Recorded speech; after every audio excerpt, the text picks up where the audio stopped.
Tyler from Wendy's here. The best part of Wendy's new Cinnabon Pull-Apart is every part, which means mornings don't suck now. Unless you don't get that cinnamon sugar ooey gooey frosting deliciousness. Get to Wendy's for the new Cinnabon Pull-Apart. At participating U.S. Wendy's, Cinnabon is a registered trademark of Cinnabon Franchisor SPP, LLC. Hey there. Did you know Baker's always gives you savings and rewards on top of our lower-than-low prices? And when you download the Baker's app, you'll enjoy over $500 in savings every week with digital coupons. And don't forget fuel points to help you save up to $1 per gallon at the pump. Want to save even more? With a Boost membership, you'll get double fuel points and free delivery. So shop and save big at Baker's today. Baker's, fresh for everyone. Savings may vary by state. Restrictions apply. See site for details. Today is the day you will lose fat. Come see Dr. T at NJ Diet. Easiest diet I've ever done. It's changed my life. Come see Dr. T. Using blood work and DNA testing. 1-855-5NJ-DIET and NJDiet.com. Change your life in only 40 days with NJ Diet. OG. Make some noise!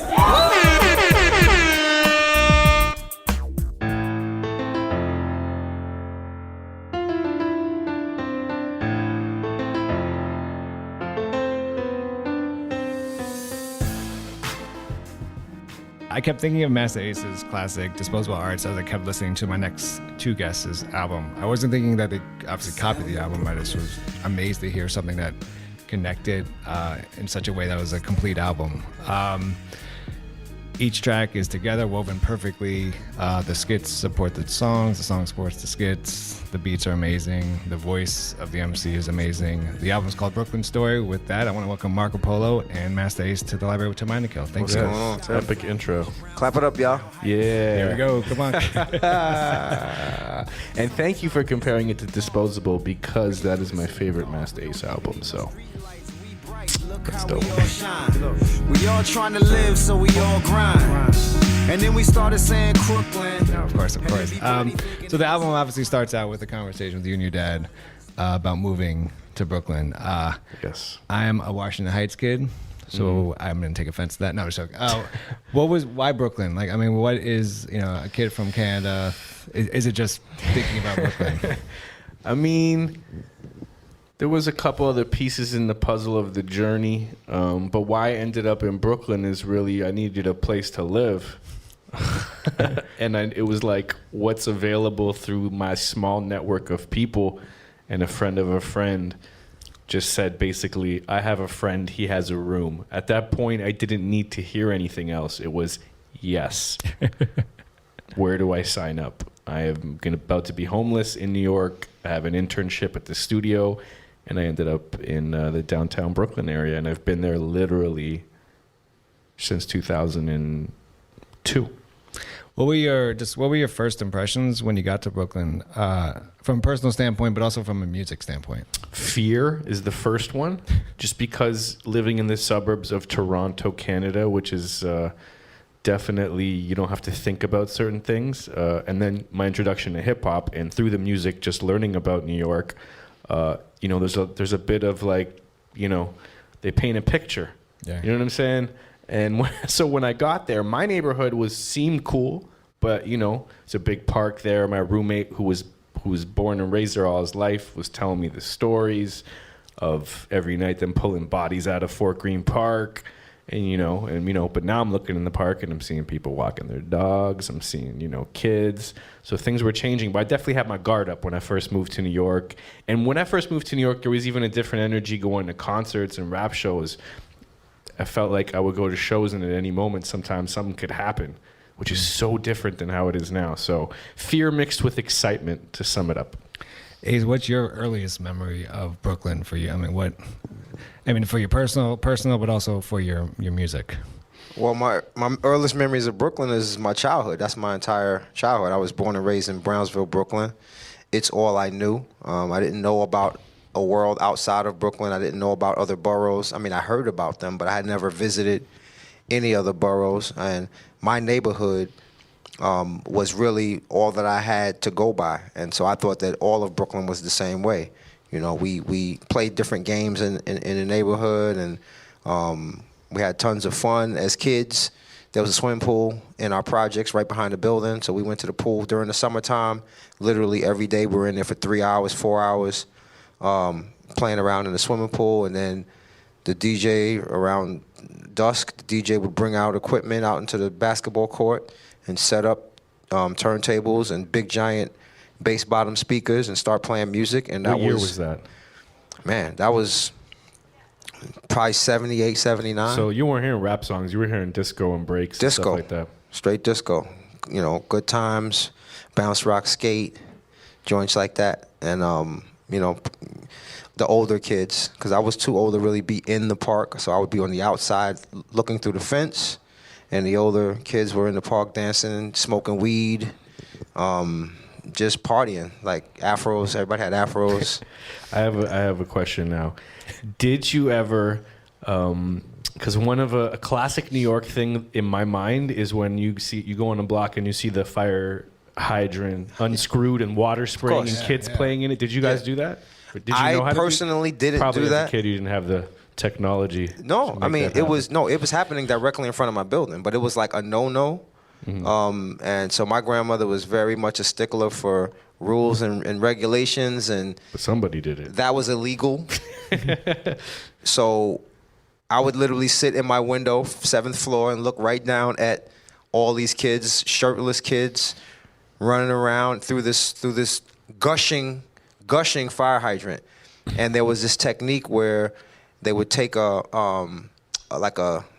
can from the pantry, like a beans can, and they would cut the top off and the bottom off, so it would create a tube, and they would put the can in front of this gushing hydrant and make the water go up into the air. I don't know if you remember, there was a scene in a Spike Lee movie, Do the Right Thing, where the Italian dudes was coming through with this really nice car, and he's like, "Hey, hold that water." And then they're like, "Okay," and he sits on the pump and lets the water go down, and then as soon as he starts to go, in the convertible, they let it go and shoot the water into his car. Well, that happened like right in front of my building a couple times. And the great words of my father, he said, "Necessity is the mother of invention." It was hot, and yeah, it was hot, and dudes wanted to cool off. And you had to pay to get into the swimming pool, so it was like 50 cents or something. That was big money back then. 25 cents to get into the pool. If you didn't have money, you had to open a hydrant. Yep. Or the Johnny Pump, as they called it. Okay. So that was a New York thing. I wasn't wrong for thinking that. No, it was. Because now it's gotten harder because they've actually put in like real locks on the Oh, tops yeah. and stuff They like had to that. lock 'em now up. you And rightfully so. And now you have to have the firemen No come point in to- wasting water. And it would lower the water pressure, so if there was a fire in the area, the fire department couldn't use their hoses as effectively if those pumps were Of course. Yeah. lowering the pressure. Oh, wow. Okay. Off track, sorry. So obviously you've known Brooklyn for much longer My life. than My whole for your life. whole life. You've Ace only is Brooklyn. known 18 years. Brooklyn for you has changed a bunch. Definitely. Brooklyn for you has also probably changed a Absolutely. It bunch. just changed for me. I can only imagine for Ace. How has that change kind of do you think affected your creativity in terms of like, and even future artists' creativity? How has that change actually affected them, if it has at all? I don't know. I guess kids are going to rap about coffee now. I don't know. You know, Americano life. Yeah, I don't know. It's, you know what, I use, what's that artist's name with the Panda song? And that's no shots to him. Designer. That was the first time where I realized that, because to me, when you say New York, I'm going to associate it with a sound. And if you played me Designer's music, I would have no idea he was from Brooklyn. Right. That's true. So the moment I found out he was from Brooklyn, I realized things had changed in terms of whatever I thought the New York sound was. It essentially could be true in my mind, but it has changed drastically because you can have artists that literally sound like they could be from anywhere, Right. you know? And so, yeah, that hit me hard when I figured out he was from Brooklyn. I was like, whoa.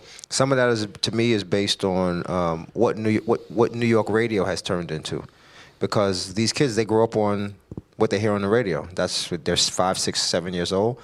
They're listening to a certain type of music, and that's what's on the radio. That's the commercially available music to listen to. And so they were raised when Designer was probably a kid. They were probably playing nothing but down south music on the radio, and that's all he heard. And so this new generation of young spitters in Brooklyn and New York City, period, they were raised on a down south sound, the trap sound. So if you listen to these kids, they bringing you their demos, or they're sending you their SoundCloud. It's all trap beats because that's what they were raised on. That's New York. That's New York radio's fault. Though. Shouts to Marlon Craft. You can read the back of my hoodie. Take New York back, no doubt. Hashtag. On the track, actually, I'm gonna get into that. On the track Kings, you guys addressed this issue, the argument between two generations. Yeah. It's been an ongoing argument. It happened with the older generation for you, older generation for you. Now we become the older generation, right? So we don't want to look like we're shitting on younger people's music. Right. How is there a way of getting these two generations on the same page when it comes to talking about hip hop music? For me, I think it's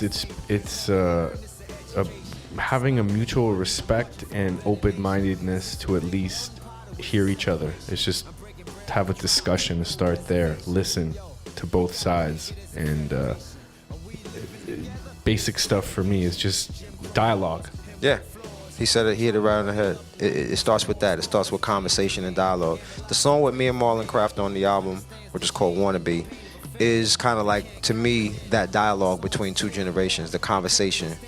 My generation, a lot of us tend to be very close-minded to all new music. It's like, and we put it all in one big pile. Oh, that's all garbage. It's all garbage. And it's not all garbage. A lot of it is garbage, but you got to be willing to take the time to kind of sift through the garbage and find good stuff. And you got to open your mind to it. Otherwise, the dialogue ends right there. Because the young people, they're going to be the same way, a lot of them. They're like, oh, that's y'all. That's that old stuff. We ain't into that. We on something new. We on a new wave. But they got to be willing to be open-minded too. And I think some summits, some panels, some conversations can lead us down a better path of understanding. Yeah, people are they have fear about change. This applies to everything that people they're not familiar with. It's automatically this feeling of hatred. I don't know what that is, so it's bad, and fuck it. And so, yeah, definitely having a conversation would be helpful. Because there's a lot of new stuff out there that's dope to me. Like, I don't hate on everything. A lot of it doesn't speak to me, but there's some kids doing some really, really creative stuff. What was the conversation like? I mean, prior to making this track, Kings, I mean, how did the concept come about? That was straight me kind of making some beats with Ace in mind, and that was all him coming up with that concept. I heard the beat, and it spoke to me in a certain way, and I really believe that most of my songs, my best songs, write themselves. I hear the beat, and it immediately transports me someplace, takes me right into the first line of the song, and something about the mood and energy of the beat make me write words that fit what I'm hearing when I hear the beat. And so the Kings joint was no different. I heard the beat, and it just spoke to me in a certain way, and it started off as in my mind, it started off as I was gonna kind of just spit. But then as I started writing a couple of lines, it turned into a little bit more of a socially conscious, communally conscious vibe. And I went where the beat took me, and it took me someplace other than just spitting straight rhymes. Marco, I think the great thing about this album is that all your beats fit Ace's voice perfectly. Thank you. From a producer point of view, especially with Ace, is there kind of a beat or sound that just wouldn't work with him? I mean, I make tons of beats that Ace might even say are dope, but that would not be for him. I think that's what's good about this album, is that this is the first time in a long time where I was pushed to do something a little bit different than I've been doing with the last 3-4 projects, which was just aggressive Timberland hoodie, smash you in the face. And I love that all day. And I think we have some joints like that on the album, but this forced me to show my versatility, get some melodies happening, some more emotion, some more feeling, and nothing but good things come of that for a producer to kind of switch it up. The moment you start doing the exact same thing all the time, I think is when you burn out. So I like it, and now I'm even trying to take it to some other places with future sounds. So yeah. The track Fight Song featuring Pharoahe Monch, it's again a perfect example of you understanding your artist that you're working with, because Ace should have got co-production on that when I think about it. Just because when I made the original beat, there was drums in it, the whole thing. It's not too late. He gets it. He gets co-production on the subtractive suggestions that really made it the thing that it is, because I am known for drums. Me making beats with no drums. I mean, it might happen once in a while, but yeah, that originally the drums were rocking through the whole thing, and he's like, literally, he was like, do this. Take the drums out here, bring them back in here, and then the drums went through another change. So his idea to remove the drums literally made that song much more emotional, because it's really about the vibes and their words for the verses. And I was adamant, the original drums that you had. Oh, he didn't like them. He was like, they cool. He's like, try and take it somewhere else. So I had some original break beats that my boy J-Zone played for me. Shouts to J-Zone, and it worked perfectly for the hook. But I just think it adds to the up and down, the epicness of it, because when the hook finally comes in with the drums and everything, it has a feeling. Yeah. When those first two parts of the first part of Pharoah's verse, but also the first part of your verse, right. That's, to me, highlights also you being able to use your voice as another instrument. During the writing process for this, I mean, when you know your voice is going to be that third, fourth, fifth, whatever instrument, do you have to write differently, or do you approach it differently? Do you approach the track differently? Nah, I honestly, this is another one of those cases where the beat spoke to me. I couldn't write to the beat until he structured it the way I wanted, which was no drums in the verse. I couldn't write to it when the drums were in there. So once he, restructured it, and I had that section of music without the drums, that's when I was able to really, really get in there and figure out the lines. And it's so interesting, because certain songs, I actually remember where I was when I started writing them, or wrote most of it, and I was in my car driving on my way to the Bronx to speak to a school of junior high school kids, and that's where I came up with those first maybe 8 bars. Was like in the car. Shouts to Paul Barman. Shout to MC Paul Barman, who gave me the idea to even do the song. He's the one who hit me up one day and was like, I think you should do a song about, where another MC is MS and you're kind of battling this other MC. And the idea, it was such a dope idea, but I didn't have a beat for it. I was like, I don't think I have anything for that, but if I come across something, then I'll consider it. And this beat was, I'm pretty sure you had given me this beat already, but it was the old way. And then as I thought more about it, I was like, this could actually work for that idea. And man, Paul Barman, thank you for the inspiration and the idea, and what a song.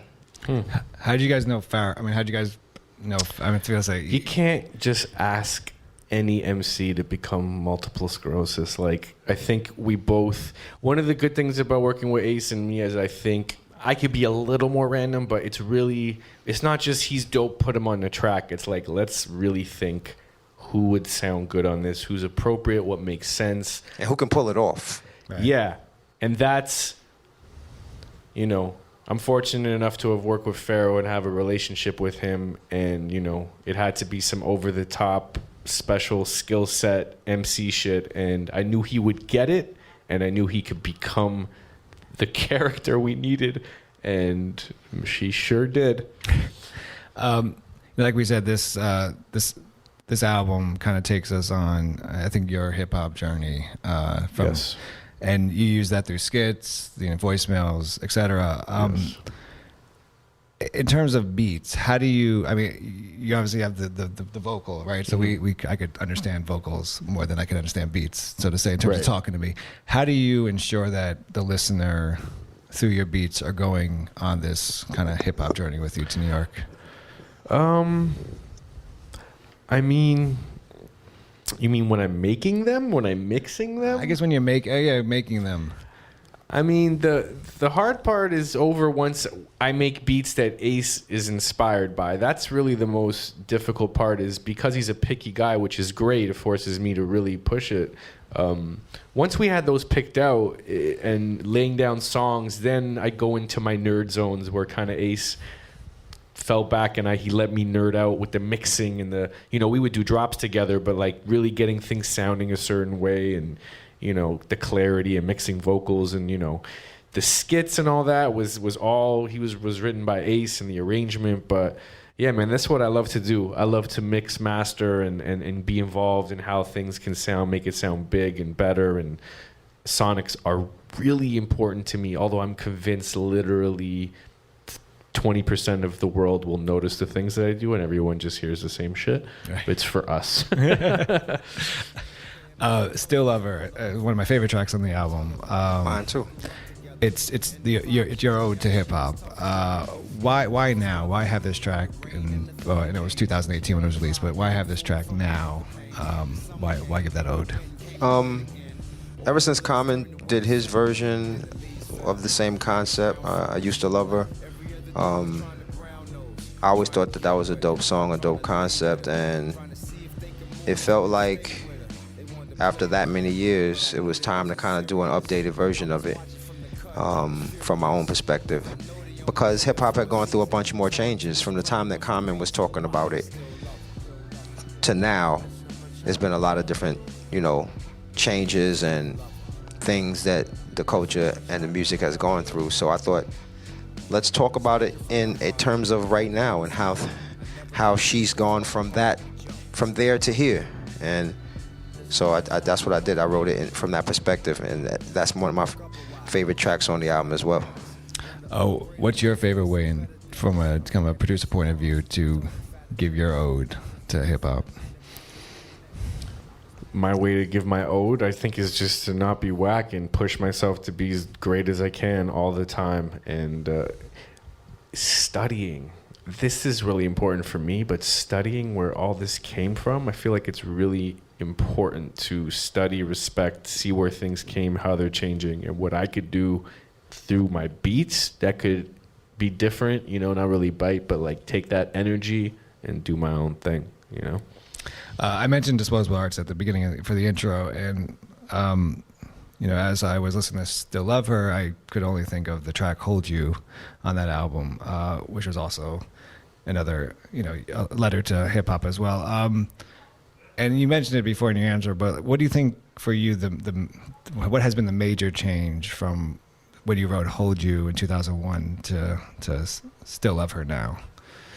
Well, Hold You was a little bit more of a specific song. I was rapping about the microphone, and it's amazing because to this day, a lot of people still didn't get that I was rapping, that the girl in the song was actually the microphone, and Jean Grey she rapped from the perspective of being the microphone. Did you ask her to be a microphone? Yes. That's amazing. Yeah.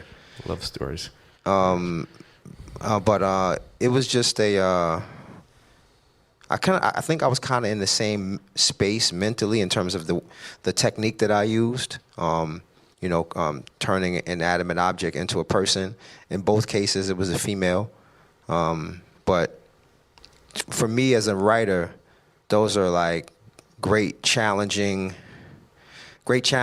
from a writing standpoint, to see how well I can weave this love story and make people really listen to it on face value as a love story and really truly believe I'm talking about a female, and then find out later or after 10 listens that, oh wait, this is not about a girl. For me as the writer, that's the challenge, to be as creative as I can and to be as specific as I can and make people really reel people in to believing that I'm talking about a girl. And then that discovery at some later date when they find out, maybe at this interview, where they find out that it's, not about a girl. Now I want to listen back and see all of the hints that were dropped and see what I missed. And when you listen back after knowing, you hear all of the. You got a new appreciation. Yeah, you hear it all. New. Yep. The track American Me. all I can think of is like we're obviously in the era of a Trump presidency. Yes. How for both of you has it at all? How has the creative process, I guess, inspiration process changed or stayed the same, or does it even fucking matter with Trump being president? It hasn't messed up my creative inspiration. It's definitely contributed to anxiety, stress, and anger in my life just by completely disagreeing with how he moves and how he views things, and his ideas is not my ideas. And I'm an immigrant. I'm Canadian in America, right. So it's especially important for people here on green cards to be aware of what he's doing, because it could definitely affect the future. For people that want to move here, and how we're looked at. Obviously, I'm white. It doesn't really apply to me like other immigrants that move here, but it's scary times. So I just I had to really be careful as I was writing this album, because I knew that I wanted to speak on some issues, some political issues, some social issues that were bothering me, but I didn't want to hit people over the head with a piano.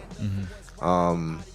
And so what I tried to do was kind of sprinkle in thoughts and ideas throughout the album in different certain key songs, certain key moments. American Me being one of them, but I tried to do it from the standpoint of being more thought-provoking than preachy.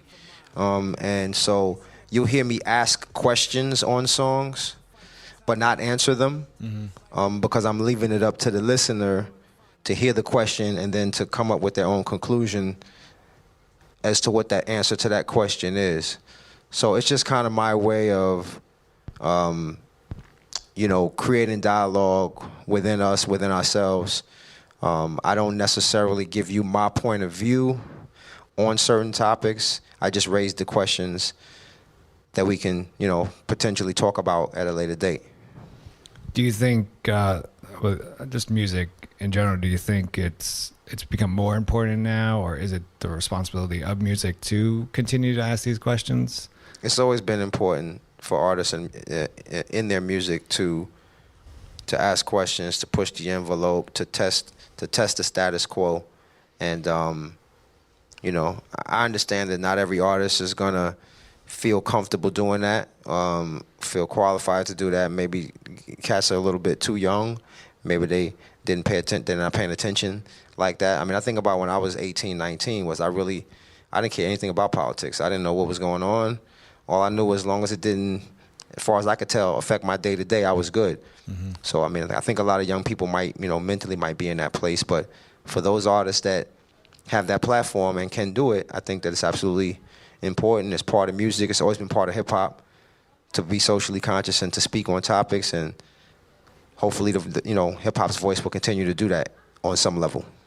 The last track on the album is your mom talking about your song Nostalgia, and it's a skit. So two questions: why leave us with a skit? But then also, what is for you? What's the importance of this track Nostalgia for you? To your personal life and your hip hop career. So many things about that song are important to me. It's definitely the first song that. If I had a song, like I don't have a hit record in my career, but if I had a song, it's that one.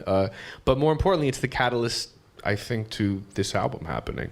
It's because of the love that song's received, and Ace has probably noticed over the years, we do it in the shows, and it was the idea of us making music seemed to be cool to people, and it definitely put the battery in the pack to discuss a full album. So. The video's got crazy love. It continues to grow. It's got like 7-8 million views. And yeah, it's a very important song for me. Why, when your mom's talking in the skit, she's talking about the video. I'm just curious, why did you guys consciously make her talk about the video versus just the song itself?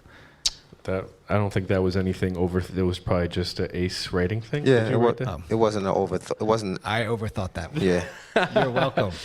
No particular deep meaning behind it, but just that acknowledgement of my voice over his beats and how she recognized that was cool. Okay. Yeah. And then there we go. Yeah, and that's, even though he wrote it, it's something she would have called me and said anyways, because she's just that type of person. So shouts to my mom. Love you. A couple more questions. So obviously you're working together. You have this incredible album together. You're on the track Nostalgia. But what was, for you, Marco, what was that first Ace song you heard or verse that said, hey, I got to mess with this guy? I definitely heard some of the older joints, like the Symphony was probably the first time I heard Ace, because I wasn't listening to hip hop when the Symphony came out. I don't even know how old I was, but I had discovered hip hop a little later, so I went back and did my research, like kind of like going to a library. But the album that resonated, He Knows It, is Disposable. When I moved to New York, I feel like it had been out. It came out around 01, which is same exactly year. when I moved.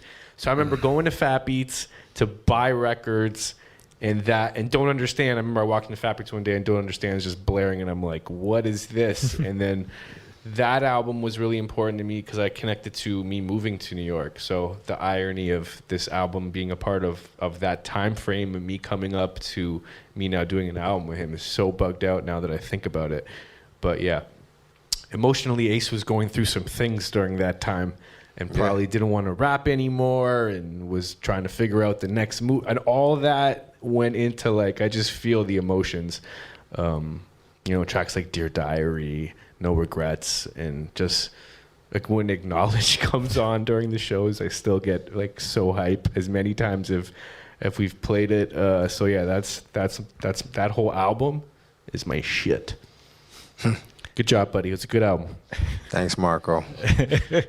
And Ace, for you, what was the first? I know the story with him approaching you after a session with a CD that has been told. But besides the beats that were on there, was there something that like he officially produced that you heard that kind of said, "All right, this guy knows what he's doing"? It was the beat CD. Yeah, it was really the initial beats that I heard, because what you don't know is that the original beat CD that he gave me, I didn't pick anything off that CD, but he sent me a follow-up group of beats. And on that CD, Nostalgia was on that CD, but and the song that I wound up doing with Big Noid from my album Long Hot Summer was on that CD. And the beat for You and I, which is one of the songs off this album, was on that CD. Yeah, that beat is like old as shit. It got a little bit of a spruce up, but for the most part, that is. I've held that beat 18 years. No, not because you gave it to me. I feel like I gave you that beat CD when you did that show in Toronto at the Opera House with EMC. Around 04 or 05. Because it was getting tossed around there for the EMC album, and everyone passed, and you're like, I like this, I'm going to keep it. Ace would keep pitching this beat. I think you probably maybe even pitched it for Edo album. Not that one. The Get Shot beat I pitched for Edo. Right. So yeah, You and I and Get Shot are... I've held on to for a long time, but it just kind of shows you that I really felt like those were timeless beats. If I can hold on to a beat that long and, 8 years later, still feel it, right, and then write a song to it after 8 years, that lets me know that I made the right choice. And that's a lot of the music that Marco makes for me has been those kind of timeless joints. And he's good at that. He's good at that. Last question for both of you. Is there and different answers, probably obviously, but is there one track on this album that kind of like defines, and probably is going to change, whatever, could probably change tomorrow, but defines kind of the mission of this, or the goal of this album? Good question. I always struggle with this in terms of even just picking my favorite song. I think Ace Still Lover is his with confidence his favorite song. Yeah, but he's asking a different question. No, I know what embodies. No, I get it. To me, it's Brooklyn. It's Brooklyn. I might have to agree with that. When I hear those pianos, that the music on that joint, it takes me to the streets of Brooklyn on a hot summer day. Everybody's out, the girls got the little, the spaghetti strap tops on, the short shorts. The cars are rolling by playing music.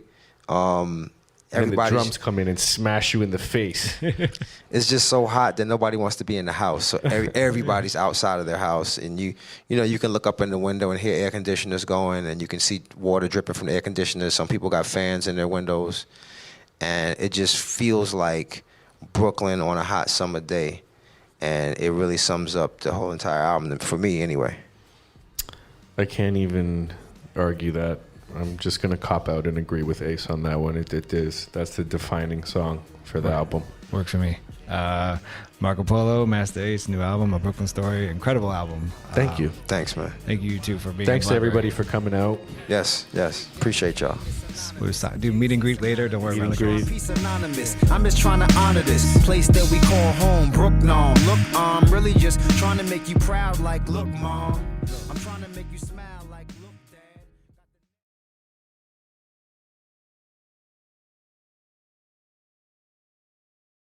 Tyler from Wendy's here. The best part of Wendy's new Cinnabon Pull-Apart is every part, which means mornings don't suck now. Unless you don't get that cinnamon sugar ooey gooey frosting deliciousness. Get to Wendy's for the new Cinnabon Pull-Apart. At participating U.S. Wendy's, Cinnabon is a registered trademark of Cinnabon Franchisor SPP, LLC.